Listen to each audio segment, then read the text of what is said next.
This is Seahawks Stories, 50th Season Edition, presented by Emerald City Athletics. Back again for another edition of Seahawks Stories, the 50th Season Edition. Steve Raible with you here, along with my teammate, first quarterback of the Seahawks, guy whose name is up in the Ring of Honor, Jim Zorn, who's done so many things in the NFL. We haven't had a chance to chat for a little while. How's things? Things are great. The Seahawks did a great job with all of us. We're all honored, and it's kind of over the top, not just for that moment out on the field, but for that whole weekend. Yeah, they, it was a pamper party, and we really enjoyed it, and got to get the families involved and stuff like that. I met guys that I'd really never have met, and then because I played and coached here, I got to see guys that I played with. Right. But then I also got to see a lot of the guys that I got to help be a part of the staff that were some of the great players in Seahawk history as well. This was the recognition weekend for the 50th season of the Seahawks and the 50 greatest players in Seahawks franchise history. And, of course, you and from our era, you and Steve were on there. Dave Brown, our late, great former teammate, was on there, and a host of others. And then it went progressively through the seasons leading up to where we are today. And some of the most recent guys would be guys that are on the team. I was going to say, guys are even still playing. Exactly. Would you wear my jacket? They gave me a great jacket. They gave us all a jacket. They made 50 of them. They did not make 51. They made 50. Yeah. And mine has my name on the back. I'm gonna. And it kind of draws attention to you when you're. Well, I was just going to say, if you'd wear it for me. Well, thank you. No. Draw some attention to you. I have enough issues. I don't need to be confused with you too. From the back, of course, all they do is take one look at us. They say, "Wait a minute, you're not. You're too old to be Jim Zorn." Wait a minute, you don't know Jim. So it gives us the opportunity to go from those earliest days, and we've talked about those. One of my latest conversations recently was with Paul Moyer. We went through some of the early Chuck Knox years and that very first playoff season of 1983, and that sort of set the table for what was to come. The playoffs, that kind of reputation that the Seahawks were developing as a really consistent winning football team. Mm-hmm. And then when Mike Holmgren got here, it pushed it even further along, right? He had been to 2 Super Bowls with Green Bay, won one and lost one, and came here as the head coach and general manager, and was kind of given the keys to the car and started putting this franchise together as far as his team was concerned. And you know all about that because you were with him on that staff. Oh, yeah. It was great to be hired by Mike and be a part of his staff. Taught me a lot. Probably the most unique coach, but and not only unique in that his leadership he had a great style, but he allowed you to coach. He allowed, and really he had to trust me with the quarterback position, which was, something that his reputation showed that he had coached quarterbacks, and he was Brett Favre's coach. He coached, in San Francisco when Joe was there, and with Bill Walsh and all that kind of stuff. So he had a great reputation, but even with the reputation, he proved himself to be, the reason, one of the reasons that we were going to have success. And it was a matter of time. What was great about him was each year that, and I got with him after his first season here, but from then on, I could tell that we were building. And that's what he was all about, is building a championship team and not panicking when we fell a little bit short in those early years. And then finally broke through and went to the Super Bowl. Right. That his first year went to the playoffs. Had a playoff game against Miami in the Kingdome, as I believe that was the final game. That was the turn out the lights game in the Kingdome, and that got knocked down. Played a couple of seasons at Husky Stadium, and I was here in those as well. Yes, and then Lumen Field, then Seahawks Stadium, and until finally where we are today at Lumen Field. So, talk about that growing to that point of the first Super Bowl. People don't realize who are new to the area or whatever. There was a lot of football played here long before the 2005 season, and some of it was really good, and some of it was, as when we were young in 76, 77, really just growing, teething as as a youngster would in putting together a franchise. Talk about those years that build up to it. Did you know this team, as you guys were putting it together, as Mike, general manager and head coach, was putting it together along with his personnel guys? Did you know, could you see this team was really going to be something special? I didn't know it was going to be. I didn't know at the time, when we were just starting to build, when I first got here, I knew we had gaps. But I remember my first charge was, look at these 4 quarterbacks and tell me which one you want. And that's when I said, okay, here's the guy I want. His name is Matt Hasselbeck. And I think he's the most skilled guy out of these free agents or these potential trades or whatever. And we got Matt Hasselbeck. And how did you know about Matthew? I watched him. Oh. That's the only thing is I watched him on video. I knew nothing about him. But when I watched him, he got rid of the ball, quickly. He understood rhythm. He had pretty good feet. He could move and create a little bit of timing. And all he got to do was back up Brett Favre, right? So he wasn't like the key guy, but I could see that he had talent. And then when he got here, I felt like Matt himself, his whole family, he knew why he was here. He knew that he was to hold the mantle of responsibility of being a leader on the team. And he taught me a lot, because what he did as a starting quarterback is he drew everybody in. He was really the kind of guy that it didn't matter what your position was. It didn't matter if you were competing tough against him. He was going to draw you in and include you in the direction that we were going. And he knew the direction that we were going. The thing that I would say, I think as a coach, as an assistant coach, I learned that Mike was building this team. And you build a team, you got a nucleus, but you have to fill in gaps or things that you feel like are falling short. And Mike did a great job with the staff included, not just him making the decision, right, but he included the staff into saying, okay, let's grade our guys, let's evaluate our schemes and find out where we're strong, where we fall short. What do we need? And so that's what we did. And as a general manager, he had good input, but he got input from our scouting department, from our coaching staff, and then he saw how we evaluated, and then we would start building that way. What happened after that is we ramped up very, very quickly to success. I don't know why or how Paul saw that, but he did. And I would have seen it too, because I was closer to it. And Mike, he stayed. He got to stay, or he stayed. And man, we shot up with our team in our ability to play consistent. Matt was playing really well. Sean Alexander was running left really well, behind Walter and Hutch. And then Robbie Tobeck did a great job with his leadership, sense of humor, and, maybe smallest O-lineman complex. Hey, I'm going to fight all of you guys. And he did a great job of being a leader on our offense. Tom Lavatt did a great job of establishing rules. Tom Lavatt was a rule follower, which irritated me a little bit at the time, but it helped me become a better coach, knowing that you have to understand what the O-line's rules are in protection schemes before you can just say, oh, let's try this.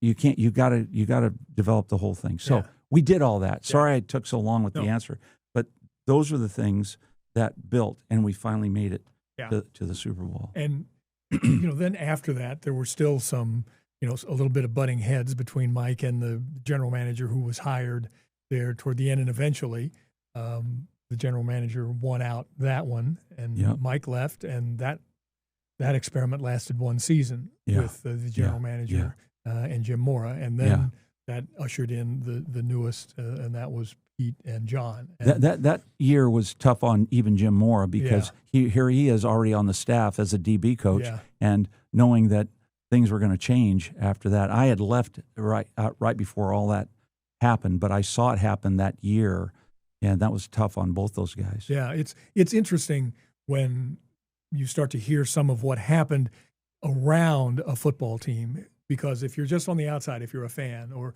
even if you're just, maybe even somebody who covers the team, but you're not involved intimately in what happens, how these things happen, you don't sometimes get those stories that, this wasn't a cakewalk. Right. It never is. Right. But sometimes you might be surprised at how, well, there were some issues there that nobody knew about. Well, that's the way most families are. Sometimes you just don't hang all your laundry out. That's you right. just keep it in-house, and you fix it, and you work on it, and you get better. And so this football team, Right. through those early 2000s years, you settle on a quarterback, you have a great running back, you got an offensive line that was put together that maybe that left side of the offensive line, there's been none better if you really think about it. And the right side was, no less good. They just didn't get maybe as many opportunities. But, Sure. But Chris Gray, Hey, he's one of the top 50 that's players. right, one of the unheralded guys. Yeah. Sean Locklear at right tackle, steady as she goes. And great feet. Young guy, yeah. very, very good. Yeah. You had receivers. I saw Darrell Jackson for the first time in probably 20 years at that right. reunion, and he looked older, but he looked great and still a big smile, a guy that all he did was make plays. Yeah, and here we have on the other side is Bobby Ingram. Yeah. How are you going to keep him off the field? Right, you can't. And Joe Juravicius, who comes in for a year and makes a lot of big catches for you, big target. So it was all kind of focused on moving in that direction. And then you come to the year 2005 when it looked like everything was going to get put together, and you open the season in Jacksonville. Talk about laying an egg, the first game of the year. I'm glad you can remember that because I've put that out of my mind. So tell me about that. Well, it was a hot, humid day. That part I remember. I do remember, too. They didn't have great support at that time because the league did not have the rule, which they have today, that you have to spend up to, and I think it's 95% of the cap, the salary cap, and they weren't spending it. So when you went there, you kind of felt like you were going to win. Yeah. And they weren't getting supported all that well in Jacksonville either. Yeah, and we didn't win, and I think it was a little bit of a shock to the system. Yeah. And I remember I used to do a pregame and a postgame interview with Mike. I've not known many coaches that did pregame interviews, but I did those for a little bit. But then the postgame interview especially, and he was, as you know, Mike could get when Mount Holmgren went off. He could snarl a little bit once in a while, but sometimes he'd get angry, and I could tell he was really upset. I mean, I think he felt like he didn't do a good enough job in having his team ready to play in a year when there was high expectations. Not from the outside, but from the inside, knowing that, hey, we got a pretty good group here. Right. But you turn things around. You end up having a fantastic, We had a great run. Fantastic season. Mm-hmm. And we talked to Matthew not long ago, and he was talking about how that team in 2005 developed. And he said it took a while to really kind of find your footing. Even though you're winning football games along the way, he said it took a while and probably wasn't until about 10 or 11 games into the year before you really started to understand and kind of it all worked together. I don't know if he was also saying maybe it took a little while for the defense to come around. Remember, you had Lofa, who was kind of stepped in and was running the show at middle linebacker as a young guy who was making all the plays. So you had some really good defensive players that nobody really talked about very much because you had such a potent offense. But do you recall that as a kind of a build-up to the season when you get to a point and said, man, I don't know if anybody can beat us? Yeah, I think that what happened, one of the risky things that happened that I thought was great, in our team meeting room, we walked in one day, and Mike didn't tell even the coaching staff what was going on. And Todd Lewicki was here, okay? And Todd Lewicki is kind of an outdoorsman as well. And all of a sudden, when we came into the team meeting room, we had this massive poster that covered the entire back wall of our team meeting room. This was still in Kirkland. And it was a picture of Mount Rainier.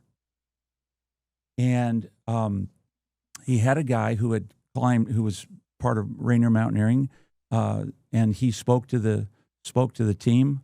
And then what was happening is every win that we had was a little tag, and it was coming up to the top of Mount Rainier.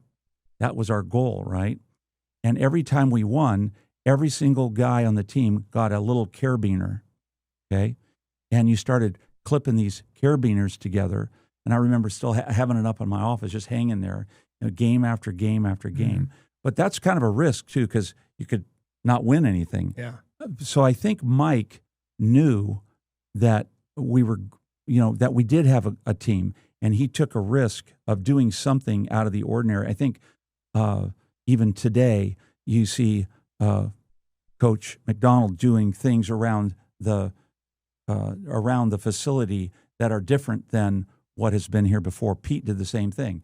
He did some things that are different. So these guys put together a unique idea that hit, right? This hit. And we started seeing our wins stack up, win after win after win. And after a while, you just expected. I think that was the thing. We expected to win. I expected Matt to play consistently. In fact, you could do things beyond what you would normally coach, because you're taking these guys further and further, right? They're seeing more. They're doing more things. And then at the end, when you're up there and you're in the playoffs and stuff, you almost don't have to coach. The players take over, and they know what to expect because you've won so much. They knew what it was going to take to win. And so you coach less because they want to be efficient and they want to play well, and they did. I thought that was a kind of a sort of something, a phenomenon that you don't have when you're struggling in a season. You're 8-8 or whatever. You're still trying to convince your players, or your players are still, half the players are convinced, and some of the players that aren't convinced are really hard to bring along. Right. We had everybody sold out and said, hey, we're all in. And it made the coaching part of the game easier. I'd forgotten about the Mount Rainier poster and the carabiner. The guy's name was Ed Viesters. Ed Viesters, right. For those who are mountaineering folks here in the Northwest, you know that really name. Really good guy. And I also remember that you and Steve climbed Mount Rainier while you were still playing. Howard Mudd joined you, I believe, on that climb while you guys were still playing, and Howard was here coaching, the great offensive line coach. We played catch on top. I packed a ball in my backpack, and we played catch. I made that same climb a few years later, and I barely could keep my head up and see, around like this. Okay, let's go back. I had such a bad headache, and with the altitude and the rest. But you could tell them then. I remember Steve telling me before I did the climb I went with a group that was raising funds for charity, and he said, "Man, it was the toughest thing I ever did." It was very difficult. And there are people that have nothing against accountants or anything like that, but accountants, school teachers, anybody. There are some people who are just made for that, and they can go up and down and do it. Oh yeah, I've been up 4 or 5 times. Really?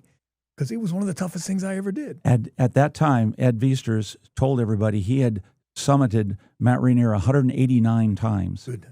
Because he worked with Rainier Mountaineering. Right.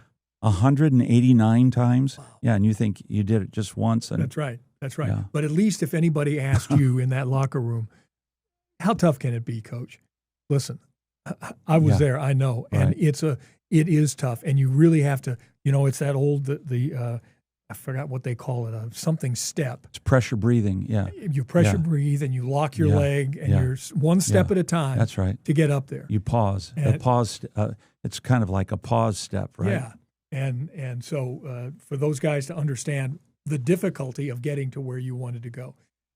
When asked about that 2005 season, the only real thing I remember about the end of the season was the NFC Championship game against Carolina. I don't remember the teams. Well, first of all, we had the best record in the National Football League, so we didn't have to play the first weekend. So let me say, I understand that the Carolina game, and that sent us to the Super Bowl. Right. But before that, we beat the Washington Redskins at home. Right. And I kind of will remember that game a little bit because I worked for the man after that. But I'll never forget Dan, one of the complaints that he had was that he always felt Snyder. Dan is in Dan, Snyder, yeah. the former owner Yes. of Washington. That's good. Thanks for clarifying that. But he was always complaining when I got there to Washington that Paul Allen had piped in noise, that the stadium could not be this loud. And, you guys are turning the speakers on us and you're turning them up on our side. And I was going, Dan, no. I said, this is how loud the 12s are. Yeah. I mean, it's just bizarre, but it is a very loud stadium. And if you think about how it's built to put that sound right out on. It was all cheating. And I was going, no, it really wasn't. Anyway, we got after them pretty good, but that hurt him to come all the way over and to be ready. He thought this was his year to go, and then we got after him pretty good. Carolina had, as you said, they had a pretty good team, but so did the Seahawks, obviously. Hasselbeck, Alexander, we talked about D-Jack. Jeremy Stevens, the tight end, former University of Washington, had a terrific year. He did. So all of that leads to that championship game. And I just remember, you're right. When you know. And we just sort of knew going into that game. And especially, when anybody asks me about the playoffs, I said, the first thing you want to do is win your division so you have a chance to have everybody come to your place. You may not host every playoff game if you don't have the best record. But to get everybody in your house, at least to start, is the way to go. That's the ticket on to to continue in the playoffs. And you just felt like whoever was coming into town, they weren't going to stand much of a chance against the team and against the 12s. Yeah, because of our run game and the way we ran play action and the way Matt created tempo. I just remember as the season went on, there were a lot of D coordinators complaining about our tempo. They thought we were, people would think they're cheating. They're going no huddle. But what Matt and I had talked about for, I don't know, ever since I'd gotten here is tempo creates a problem for D coordinators. They get frustrated because they can't call the game they want with waiting, oh, he's looking over you probably said this in my Steve Raible voice. Oh, he's looking over the defense. He's in total control. And I'm thinking, no, he's just slow. He's waiting for his offensive line to get set. They're just slow getting set. He has to wait, because really creating tempo kills a defensive coordinator's ability to really call the game he wants, because sometimes everything's happening so fast. Right. So we broke the huddle. We did huddle, but we broke the huddle. Matt had a gift of gab. I mean, he'll wear you out. Oh, yeah. But he can really call a play very quickly, get the break, and get up onto the line of scrimmage, and then not just wait and look over the defense. We talked about get them going. Let's go. And so we did that. The other thing we did in the Carolina game, we always tried to get one of our best athletes involved in the game, and his name was Seneca Wallace. He was the number 3 QB. Wasn't it the first play offensively? I don't know if it was the first play, but second play. It may have been okay. So it was the first series, and we always tried to get him out at wide receiver and utilize his speed going down the sideline. And all of a sudden, we do it. And we did it earlier, but Matt, either they played a different coverage that we couldn't get it. So everything worked out sweet. And here's Seneca Wallace running down the field. Here's Matt on rhythm throwing a go route.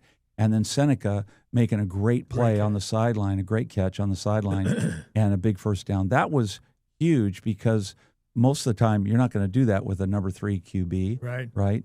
But he had the ability, and Mike wanted him to be involved in that way because we could. Yeah, it's interesting because a lot of coaches might think, let's keep that in our hip pocket, and we might get into a situation here during the game where we can pull this out.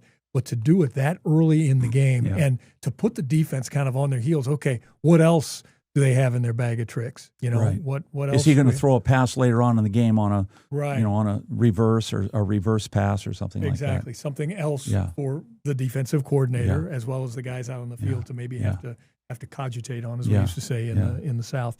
So here we go, this game. And one of the things that I remember about this game is, Sharon, my bride, she doesn't come to many of the games, but on NFC Championship games, we make a little space for her up in the booth. And she has been there for every one of those games, and we've won. So our producer, NASA Chobe, our producer in the booth, Brian O'Connell, the head of broadcast. I don't think we'd play an NFC Championship game without her if we're here in the stands. So I remember that specifically, and the fact that this is the first time this franchise is going to the Super Bowl. I mean, now this is back in 2005, so 20-plus seasons ago. It had been that long and then some when we were on this team playing in those first couple of years. Yeah. And you couldn't imagine that happening right away, although in 83 we got within a game of it. Yeah. But to actually know this franchise is going to the Super Bowl was really something. I don't think in 1983, when we played the AFC Championship against the Raiders in the LA Coliseum, anybody would have known what would take place had we won that game. I mean, what really took place. And I was kind of shocked because it was the first time you're going to the Super Bowl. NFC Championship, there's only 4 teams playing. Yeah. It's your team against Carolina and 2 other AFC teams, right? And so, or we're in the AFC. No, we're in the NFC at that time, even then. But what was a shock was all the things that went into gear when that happened. You know, you get the NFC Championship trophy. Gary Wright, Sandy Gregory started putting all the things together, and they had Super Bowl experience because they were part of Super Bowl workings in years past, right? And so they knew kind of what was going to happen. I can't imagine if it was everybody's first experience. Mike had already been to a couple. He kind of knew what was going to go on. And so there was a very, very smooth transition to even guys, in my case, who had to ask a lot of questions. What about this? What about that?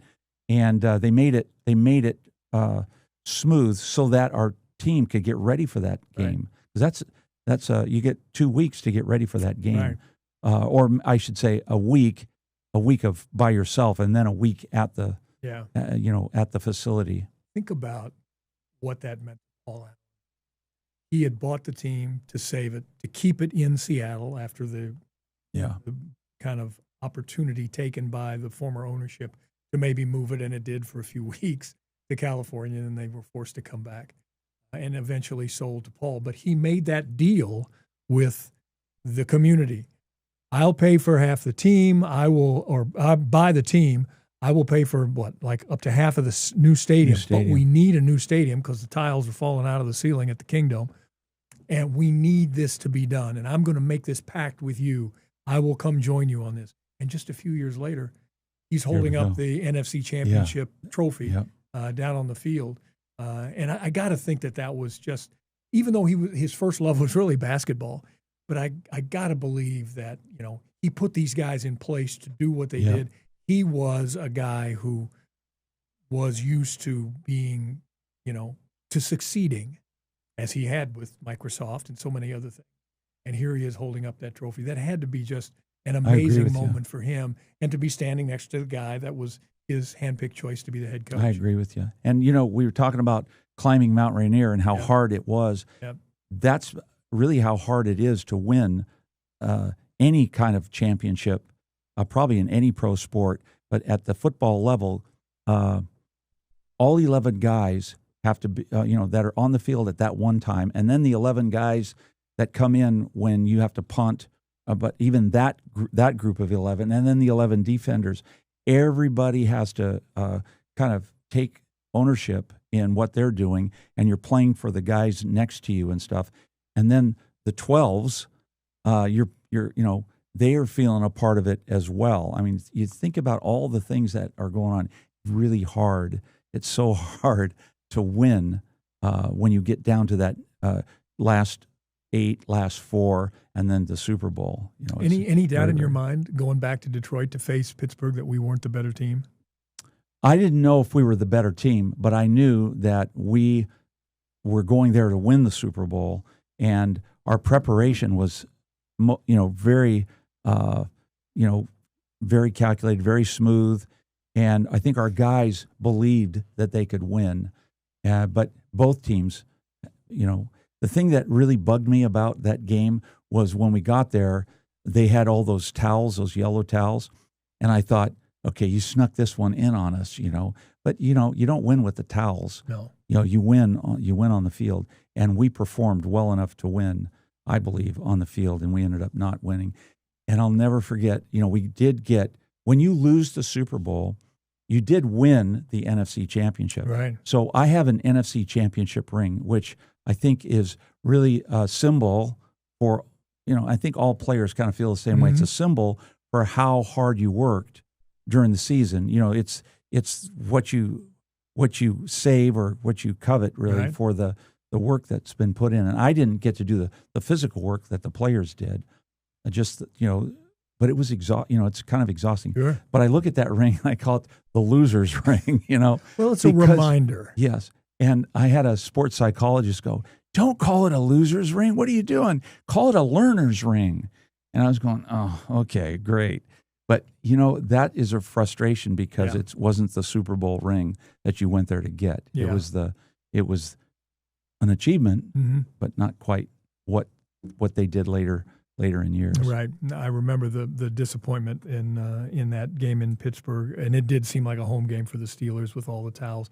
And it was just the opposite of that then in 2013 when we went back to New York, and it seemed like a home game for the Seahawks that day against the Denver Broncos. And we were the visitors. The visitors. Yeah. And there was no doubt in my mind that we were going to win that game too, and in fact did.